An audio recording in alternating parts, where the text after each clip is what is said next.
Week 10, Cleveland Browns versus Baltimore Ravens. Let's go ahead and take a look at this one.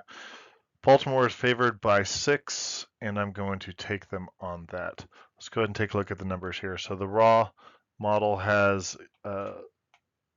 Baltimore with a 75% chance of winning, which translates to about an 8-point spread, which quite frankly is pretty darn close to what we see over here with the Vegas line spread. So we come over to the box plot. So you're looking at a median score of 20 for Baltimore versus 10 against the Ravens. And then when you look at the Bayesian analysis, the green means that the model has been pretty accurately predicting both teams, is what that means. So it shows that there's a slight underestimate as to the model when it comes to Baltimore. So, but I don't think that tells me much more than what the raw model already says.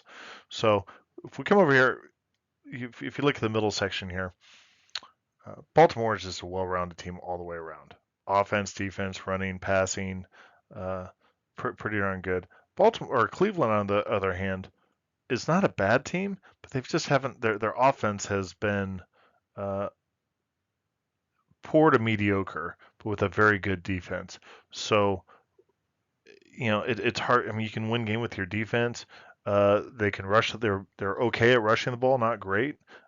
With uh, an uncertain quarterback situation, it's you're putting a lot on the defense in that case.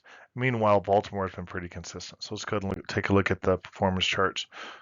The first thing that I would point out is both of these teams have really good running games overall.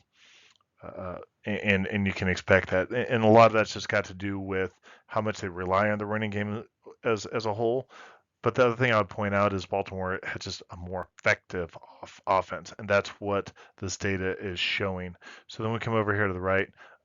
Again, both of these teams, both defenses have some really good pass rushers, and we see that showing up here in the sacks.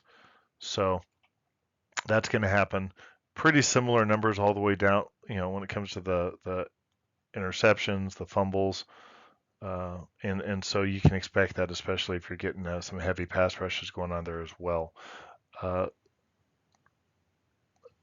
when it comes to explosiveness, Browns they do have some explosiveness. It's showing that Baltimore's got a little bit more so.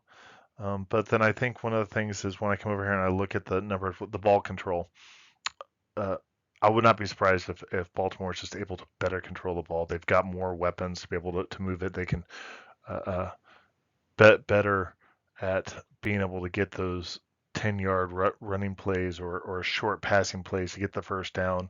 And that's really what the model is suggesting. That just gives Baltimore a bit more ability to push that ball, drive the ball, control the ball with the offense, deny what is a fairly weak overall Cleveland offense. So with that, I do expect Cleveland to have trouble scoring, and I don't expect Baltimore to run the score up by a lot. But the most likely they're going to be able to control the game enough to where they should put up 20 to 24 points. So anyhow, if you like what you listen to, click like and subscribe. And if you got a question or comment, leave a comment in the comment block.